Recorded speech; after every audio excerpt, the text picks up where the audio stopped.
je tetamu yang datang. So dia layan je lah doktor tu. Dia tanya soalan, dia nak berbual lah macam orang normal.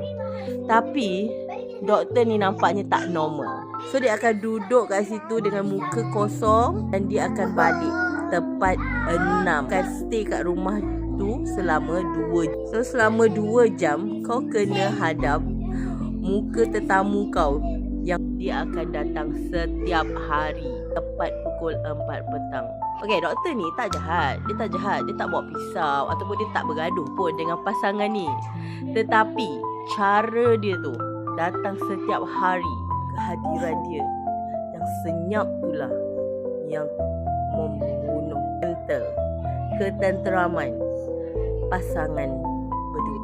Filem ni sebenarnya menguji teori kesopanan manusia. Okey, bila setiap hari benda ni berlaku, kesopanan manusia tu akan terhakis perlahan-lahan sampai tahap mana kita boleh bersabar untuk menjaga hati orang lain. So akhirnya bila dah tak tahan dengan apa topeng orang baik, muka profesor yang sopan tu pecah. So dia mula bertindak agresif, ganas kepada jiran dia tadi. Apa yang best pasal 4PM ni, dia tak perlukan hantu pun. Dia tak perlukan pembunuh upahan yang berdarah-darah ke. Dia tak perlu. Dia cukup pandangan kuat dan dentingan masa pukul 4 tu buat kita rasa berdebar, berpeluh. Dan kita sekali rasa rimas, rasa sesak dada bila nampak jiran dia. Kita yang rasa.